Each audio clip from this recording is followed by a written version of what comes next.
My name is Sharmise Jackson. Thank you all for joining today. I am the Member and Committee Relations Manager for the Office of the Whistleblower Ombuds. Joining me today is Shanna Devine, our Director, our Deputy Director, Becca Jones, and Deputy Director of Operations, John Whitty. In today's fireside chat, our speakers will discuss tips for working with whistleblower constituents and oversight sources from a district office perspective. Our first speaker is Stacey Kelly. Stacey proudly serves as the Director of Constituent Services for Congresswoman Young Kim in California's 40th Congressional District. She strives to deliver compassionate service for constituents, drawing upon her strong relationships across federal agencies and collaboration with peers. She has secured countless positive outcomes for families across Orange County, including the return of over $24 million to taxpayers of District 40 since the 117th Congress. Our second speaker is Michael Dietzen. Michael currently serves as a constituent services representative for Congresswoman Joyce Beatty, where he handles district office legislative correspondence, community outreach, and casework across a wide variety of federal agencies, ensuring effective communication and constituent services in Ohio's 3rd Congressional District. As a seasoned political organizer, he has managed campaigns, developed field plans, and forged connections with public officials and organizations across Ohio. Thank you both again for joining today. Now, before we get started, I do have some ground rules and important details to share. The first half of the event will feature a discussion between our speakers, and it is being recorded. Please feel free to use the Q&A feature on the right-hand side of your screen to ask questions that we'll answer during the second half of the program. Please select the option to send your question to all co-hosts when prompted. During the second half of this event, we'll answer questions from the audience, starting with those we received in advance. The second half will not be recorded. We ask that you please do not share any case specifics and please treat questions as hypotheticals. I will now pass it off to Becca for some stage setting. Yeah, thanks so much, Sharmise, and thanks to our guests and everybody here today. As Sharmise shared, my name is Becca Jones. I'm the Deputy Director of the Office of the Whistleblower Ombuds. Before we jump into our conversation, I wanted to just give everyone a brief overview of our office's role for those who may be less familiar. So we are an independent and nonpartisan House support office. We're dedicated to really coaching House staff on best practices for working with whistleblowers from both the public and the private sectors. So we do that in a few different ways through some key services. So first, we offer confidential case consultations for House staff. So as you're hearing from whistleblowers, we can kind of talk you through it on the back end. We offer assistance in setting up whistleblower intake procedures for your office in case that's helpful for you.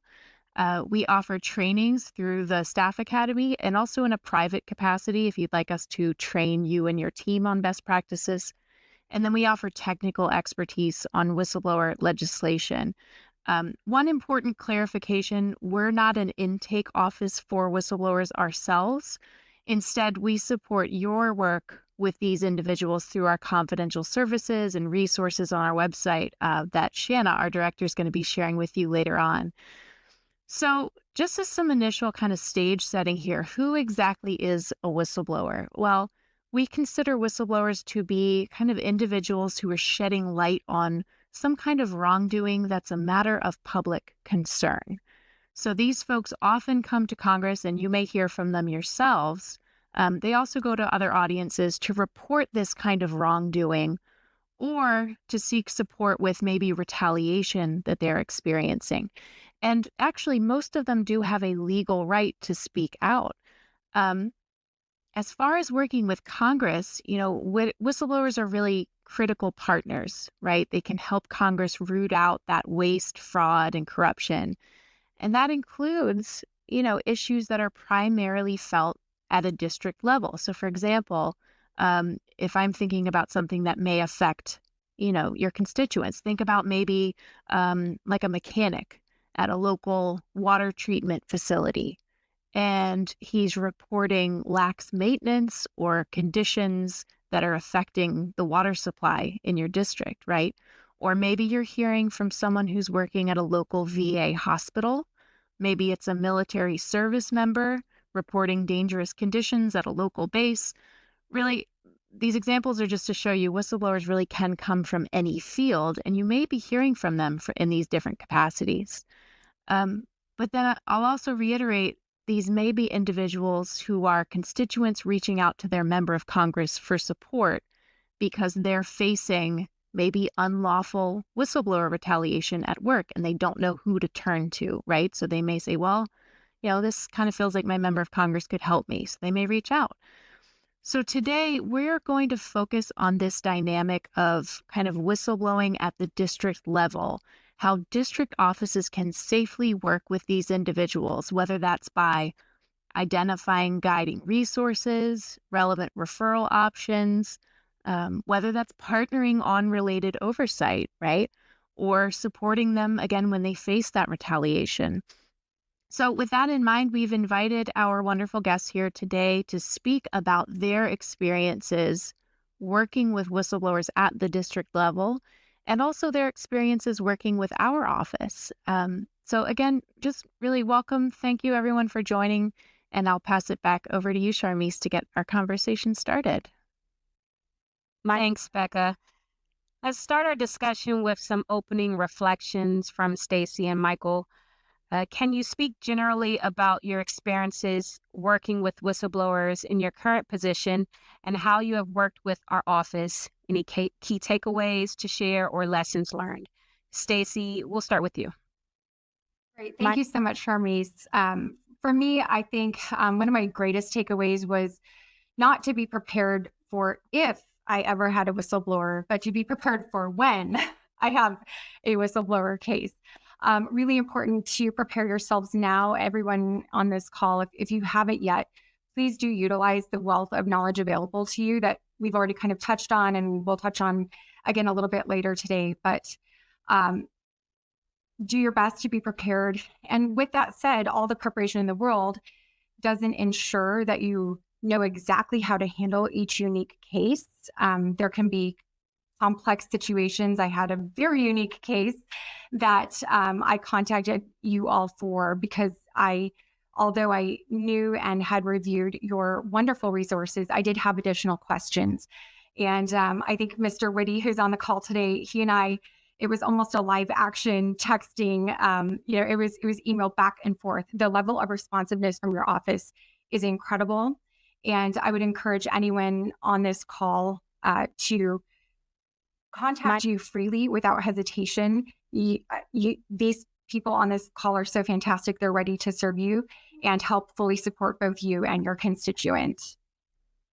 Oh, thank you so much, Stacy. That warms my heart. And I also go to John when I have questions. So I'm glad that you were able to connect with him. And I'll just put a little asterisk next to your point about it's not if, but when.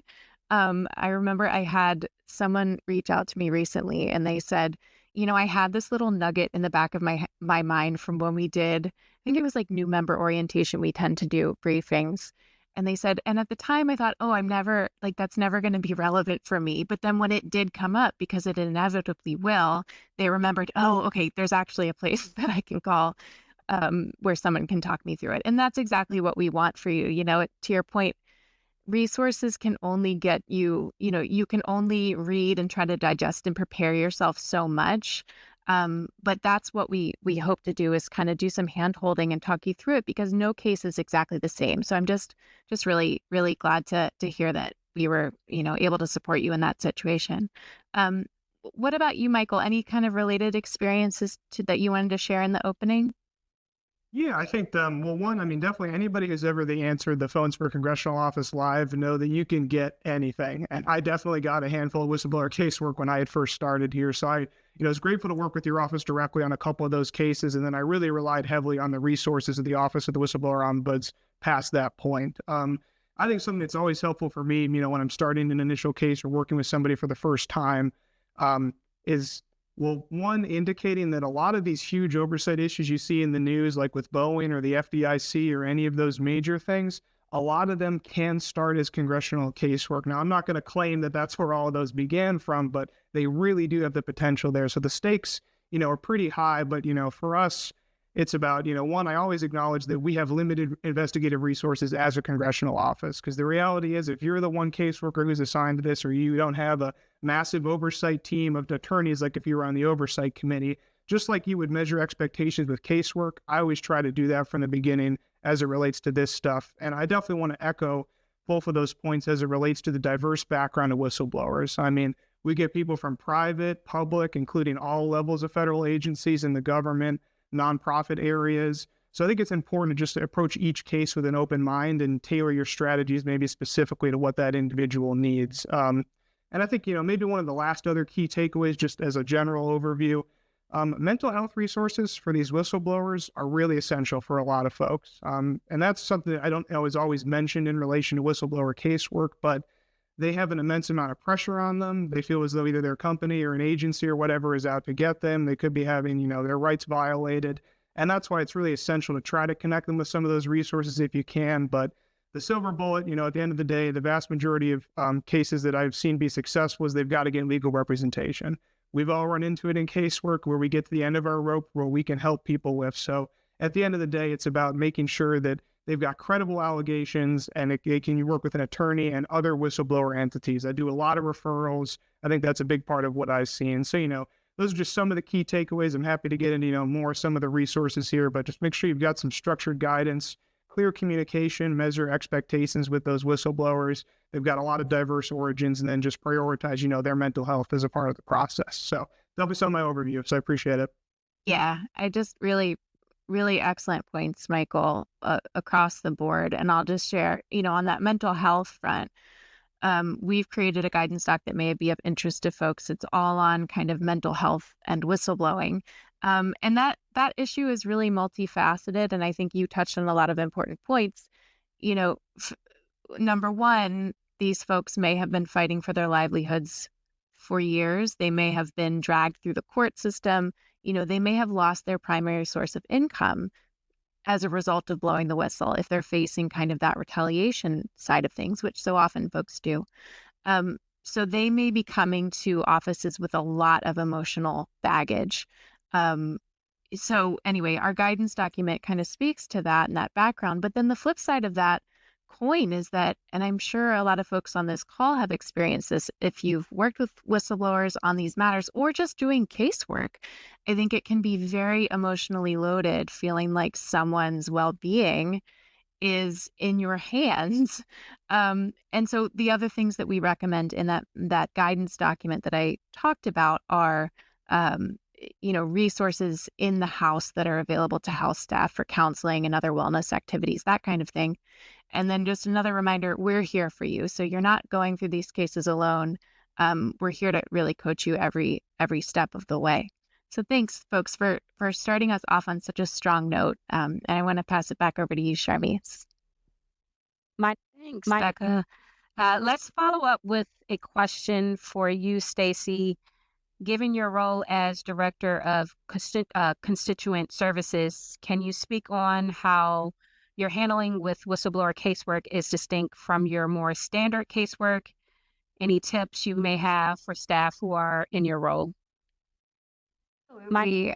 So, first and foremost, most of our casework is going to be dealing with something, that we're going to be actually contacting the agency on behalf of the constituent because they have an issue with that particular agency that we want to solve.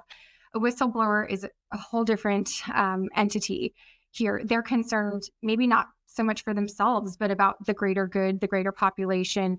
And by the time that they get to us, they've probably been struggling with, what do I do? Is this the right thing? Do I say something? What is the risk to me? I'm afraid of potential retaliation, losing my job. What if someone finds out? And so top of mind, you really need to have, when you're first initially speaking with them, you need to have compassion. You need to be professional, but you need to be warm with them because you have no idea what's going on in their mind and what they've been struggling with before they got to the point where they were ready to contact your office.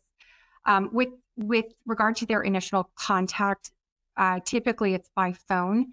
I recommend if you can have them come into the office to speak. It goes a long way for establishing your level of trust with your constituent. I would encourage them to come in person.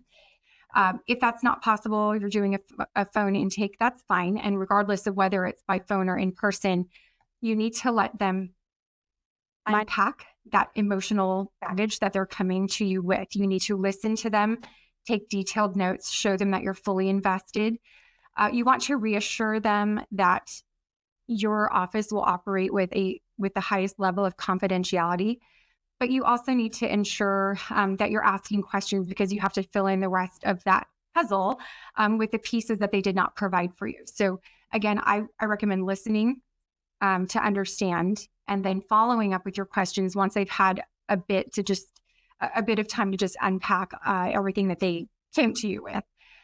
Really important is to ensure that they understand that there could be risk to them and they need to not use work devices, work emails, or work time if they are worried about being found out, if you will, or someone tipping, their employer off. So that's one thing I would definitely cover during that meeting. Again, personal emails, use your personal time, or ask them, how would you best like to communicate? There are other ways that I'm sure we will touch on later, but definitely, to use Michael's words, this is a higher stakes situation than your typical casework file that comes through about a tax return or something a little easier to resolve. Yeah, I think you really hit the nail on the head, Stacey, with your points, and they're points that we also try to reiterate in this work. And I love that you started with treating people with that compassion and the kindness. We like to remind staff that in this space, it can take a lot for people to reach out because the stakes can be so high. So it's appropriate to thank them for reaching out, right? Acknowledging the courage that it takes to make that leap of faith, to talk to somebody in a position of authority about something, that they feel Congress should know about. We guide folks on what's called structured active listening. It sounds a lot like what you were describing, kind of going into the conversation with guiding questions, right? So that you can make sure that you've got the record straight, that they can kind of engage in any corrections where you may have written something down wrong or they didn't explain it well, repeating back to them. It's also going to make them feel like they've got some control over the conversation, like you're taking it seriously. And then that allows you and your team to kind of review the facts, on the whole, and make a decision for how your office may or may not proceed, while also kind of doing that service to the person of helping them feel heard, as you so nicely shared, Stacey. And to your other point, it is important and helpful to look at these matters cautiously. There is, of course, overlap with casework, but there are additional sensitivities involved here, right? So as you shared, that caseworker's first instinct may be to, let's say it's a federal agency employee, that caseworker's first instinct may be, well, I'm going to reach out to the agency. They say there's something wrong with the VA, so I'm going to reach out to them. What's going on, right? But that could quickly get the person in hot water if they wanted to come to the office confidentially. So it's important, as you shared, to have that initial follow-up conversation with them where you can get that full record. And it's also, and this was something Michael touched on earlier, the importance of establishing those ground rules with them is a great first step in that first conversation. We've got a casework management system that we can share with folks. I think Shannon's going to touch on it in her portion of today's program, but it's basically, here are the procedures you can have in place within your office so that you make sure you're touching on these steps, and so that all of your, direct reports also know what the procedures are in place. So just really appreciated what you shared there. Any other kind of related thoughts on managing this intake stage?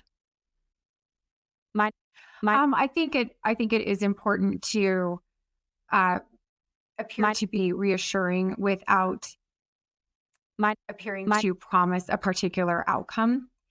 And as you had said, these things are not always going to become a widely publicized congressional hearing or lead to legislation. There are other ways to remedy these situations. And so, as you said, managing the expectation, I would definitely ensure that your actions and your words don't seem to promise something to that effect. Yeah, no, absolutely. Absolutely. And again, that's where it can be so helpful to be prepared so that you don't, let them know you can't provide that legal advice, but do recommend they consult counsel early on, to Michael's other point, in their process. Okay, this is super helpful. I'll pass it back over to you, Sharmise, to keep us going. Thanks, Becca. That was great. Let's change gears a bit.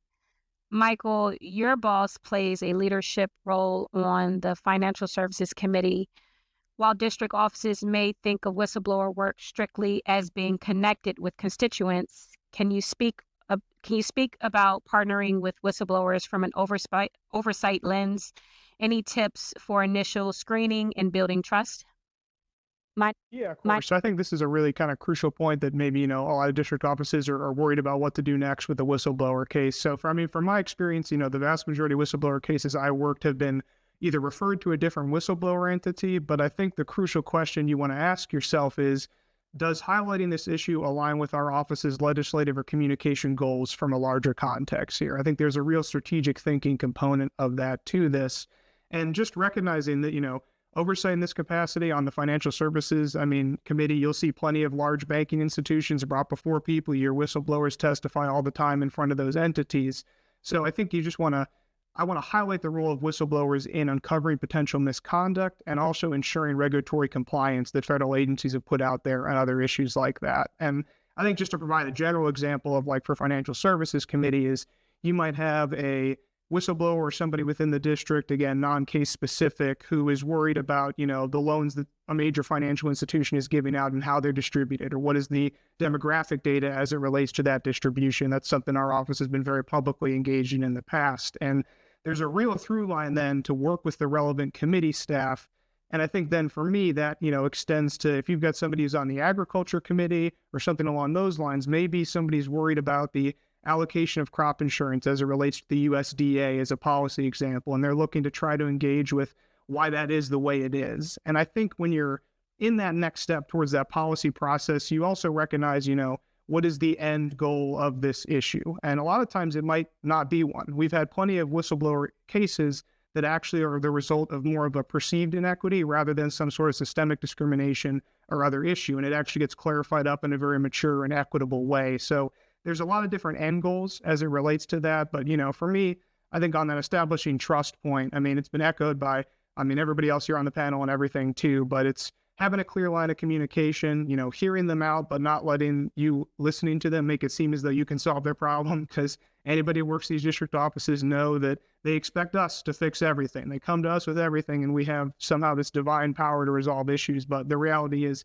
it's a lot more complicated than that. So I think just important to, keep an open mind, work those cases individually, and then you can also forward them to the Oversight Committee within the House as well if it relates directly to a federal agency you think could be useful. But again, it can really align with a lot of your different congressional offices' committee priorities if you think it's a good thing to highlight. So the last point I'll say is just on that point, talk with your whistleblower about what do they want to get out of working with your office. If it's just publicity, it's really more of a communications tie-in rather than a legislative one. If they're really trying to solve the systemic issue that affected them, then it really comes into more of a legislative issue, and you kind of got to see how it aligns with your particular office. So, that's just a little bit of background. I think it's, helpful to help you get a seat at the policy table to try to help constituents in a really kind of direct and large way.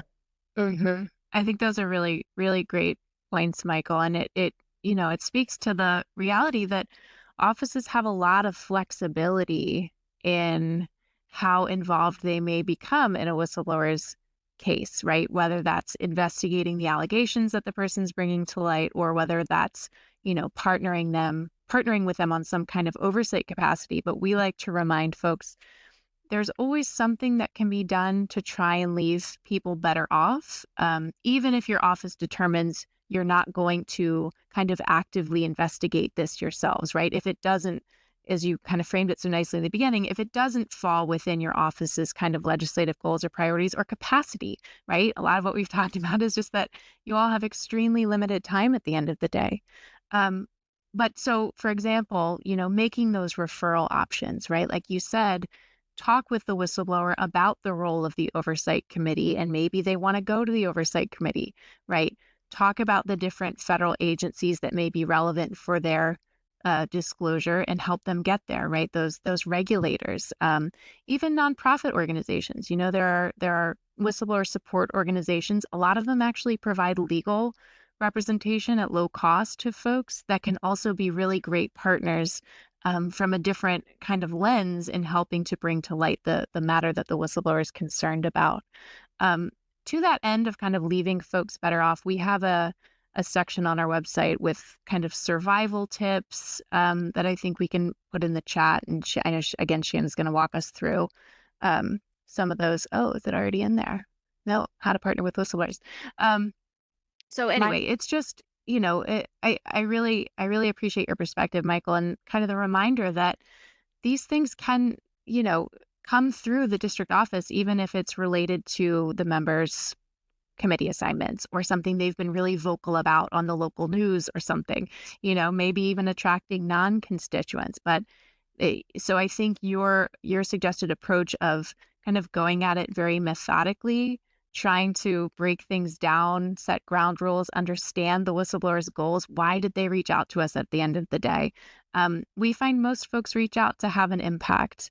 And often they become headline news, unfortunately, through the whistleblower process. So it's an interesting relationship, and it's one that, you have to walk through slowly and methodically, as it sounds like you know well from experience. I'll pass it back over to you, Charmise, to keep us going here. Thanks. Let's hear more from Stacy and Michael about their experience working with our office. Any resources or services that you would recommend to folks in particular? And Stacy, you want to kick us off? Sure, absolutely. With me, all roads lead to the preparedness of your office to handle this. Work with everyone who touches a phone in your district office and ensure that they flag this for you immediately versus sending them off to just do a PRF and, treating it like a normal case. Just briefly, lightly touch on, okay, this will be a little bit different, and I'm going to need to know, kind of set up, as Michael was saying, your best practices for your office. And with regard to the preparation, I in particular enjoyed going through your course and being certified. When you print out that certificate, it's great to put on your wall, and it demonstrates to your district director and your chief and your member that you're continuing your education, that you are committed to your role, and you want to develop yourself to be an even better caseworker. I have to jump in. I just love that so much. That warms my heart, Stacy, that you said putting it on the wall. If folks don't know, we have a whole certification program you can go through. And I just wanted to plus one on your point of training for everybody is important because, as was said earlier, these so often just are phone calls or maybe walk-ins. And who are your folks in your office handling that? It's your interns, it's folks who, are manning those phones. It's important that they even just be able to recognize, oh, wait, this sounds like it might be whistleblowing adjacent, so I should loop Stacy in or I should loop Michael in. So just wanted to echo that and really appreciate your kind words and feedback. I was going to say I also took the curriculum, and I should also put my certification on the wall. I wasn't thinking about that. Michael, what about you? Yeah, I think, maybe what I would add in is just that if anybody's received that in the mail, that the Office of Whistleblower Ombuds sends out is this long 7 by 11 intake flow document that you guys produce. That's been essential for me, and I think it's there it is. Becca's got it. Exactly. So I wish I had that actually here with me right now. I've got a copy that I keep saved on my computers, but that's a good starting point for people that are on the front line of this case workflow, because the questions outlined in that document make sure that when they give this to a higher, a mid-senior level staffer or something like that, that that person has the information to make more of an informed decision about that case. Now, again, some people, this could just be a message that comes through the website, but I find a lot of whistleblower casework, they're hesitant about putting this into writing and sending it off to some portal, whether it's through, our website or otherwise. They're probably going to want to talk with somebody verbally. And that first person could very likely be a junior staffer, that it's important to have them know that document and echo a lot of the points from Stacy and otherwise about making sure they're prepared for it. So really highly recommend having copies of those documents at every phone station in your office. We definitely have them there. And I think the other thing too is to utilize those referral resources that the office here, Whistleblower Ombuds, has. Those are really essential as some of the best gold standard places you can send people if it's not going to be an office priority for your office, or maybe just to keep to work with anyways. And what I'd also mention too is that there could actually be some state-specific organizations, particularly for local and state agencies. There are some people at the state level that are going to be different than a lot of these natural resources, that it can help to tuck into some of those. We have some unique organizations here in Ohio that can be helpful to partner with if it's a governmental entity as opposed to something more private or nonprofit. So just a little bit of my experience there. And, you just want to ensure that you've got, those tangible steps for the initial screening. It's good to give people some language, about how to acknowledge something. I'm sorry you've had to go through that, or I'm sorry that's your experience, as opposed to, completely acknowledging that their claims are true. Because in the process here, you'll definitely find that there's more to a whistleblower case than just the whistleblower. And that can sometimes lead to some tension, but that's at least a couple of the resources I definitely recommend with that intake case flow document and those referral ones. Yeah, thanks so much. Thanks so much, Michael. I just really agree with what you were saying at the end. And also, I want to share that if anyone would ever like print copies of these, I know we send them out everywhere occasionally, but we're always happy to send them to you directly. So if you have like a whole bunch of new interns who just started, or you just want to have them by the phone, as Michael shared, let us know. On the back, I don't know why I'm on the back side of this are those guiding phrases. So as you were saying, like, it's good to have your language ready to go. I know I always benefit from that kind of thing. So I almost have like a scripty, I want to make sure I tell them, we can't give you legal advice. You have a right to contact Congress, these kinds of things. That's why we created this document, to help you with those, to be top of mind for folks. The referral document that Michael was referring to, I think, is our referral tip sheet, which kind of breaks down those different players, like offices of inspectors general, right? The office of special counsel, these kinds of things. And then for the state and local whistleblowing, we do have a guidance document on partnering with state and local whistleblowers. We also have a CRS report on our website that kind of breaks down the different whistleblower laws by state. So there's state whistleblower laws, but it can be helpful if you hear maybe from like a state employee or a local employee who just wants to better understand what are the whistleblower laws in my state. That can be a helpful place to start, or something to share with them. Thank you both so much for sharing. I'm glad to hear that we've been helpful to you, and I'll pass it over to you, Sharmi. Yes, I second Becca. Thank you both for sharing. We'll now kick it off to Shanna, who will preview some of these resources for you guys. Thanks, Sharmise. This has been such an exciting conversation. I feel like we promised we didn't plan it this way, but Stacy and Michael, everything you've been discussing in terms of the importance of working with whistleblowers in a thoughtful and prepared manner, and the different circumstances where this could come up, really complement well our related guidance documents. So I've been putting them in the chat. Folks might see that somewhat active, and we're just really excited about this discussion. So thank you both. This is pretty thrilling for us. I'm going to just quickly go over, so we can get to everybody in the audience, kind of your questions. A quick reminder, before we go into the Q&A, use that Q&A function. If you have a question for us, send it through. We're going to start covering those. You can also send them in the chat if you prefer. So just a heads up on that. And in the meantime, let me go ahead and pull up a quick kind of show and tell of our website, so you can see directly where to find the different resources that we've been sticking in the chat, and that our speakers have been chatting about. So here we go. All right. Sharmise, are you able to see this okay? Yes. Anybody able to see it? Okay, good. So this is just our homepage, whistleblower.house.gov. And on it, what we wanted to tune you into first is probably the most relevant location is our resources. Now let's see, do I need to zoom in on this at all? No, we had talked about this. Does it look big enough for folks? Look at it a little bit bigger here. There we go. Nice. That's Okay. good. So under resources, if you just click on the resources tab up top, see kind of our full library here. So we'll go into these a little bit more. This is our resource library, but below it, we have that whistleblower audience page that Becca was speaking to earlier with those kind of survival tips and other referral options that can be shared with the whistleblowers. So that's something you can send them to or incorporate into your follow-up for them. And then we have an overview of our services under our congressional audience section. But I'm just going to take a moment to walk you through briefly our guidance documents and templates so you know directly where to locate some of these resources. Some of the things we want to get on your radar are, we have just a district office starter pack specifically that has some of those casework specific guiding documents.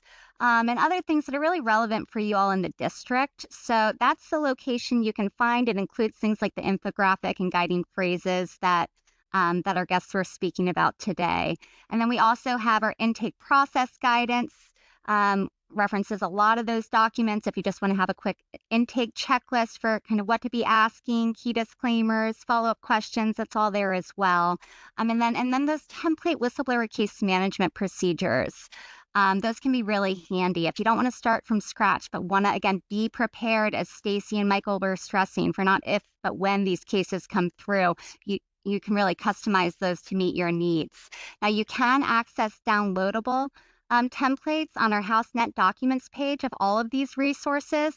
So everything from those case management procedures to also things like a template Privacy Act waiver specific to handling whistleblower cases. So that, you can be thinking about some of those precautions with the whistleblower as you're maybe following up on the status of their Office of Inspector General whistleblower disclosure or something of that nature. We also have things like a written consent form. If you are going to publicly use their information in any way, you just want to, in advance, obtain their written consent to help ensure compliance with some house confidentiality requirements. So a few examples of those resources can be found on here along with our foundational training manual. Just to go back over here, because I don't want to take too long, some of the other guiding resources we've been putting in the chat can be found under other guidance, like that mental health document, partnering with whistleblowers on oversight and things of that nature. And then let's just jump over quickly to our whistleblower fact sheets. So this is another key resource if you want to share with whistleblowers kind of what those menu of referral options are and the laws that they're covered under. These are publicly available resources.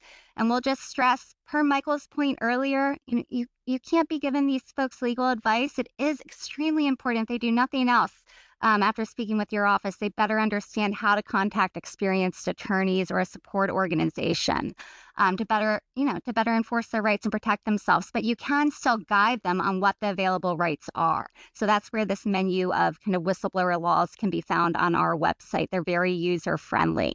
And then feel free to reach out to us for any of those, again, case consults to be identifying kind of those tailored resources to share with potential whistleblowers. We can coach you on the back end, as Becca was sharing, if you need them.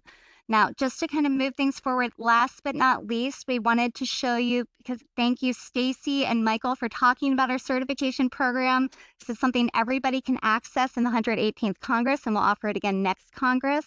We recommend at least one person in each office become certified in those best practices for working with whistleblowers. So you can access it on our website. I'm going to take you to our learning path available on the Staff Academy. And then when you go to that, our curriculum is one of the first things on there, just to get kind of more experience and practice, role playing and working with potential whistleblowers, quick tips, deep dives, you name it.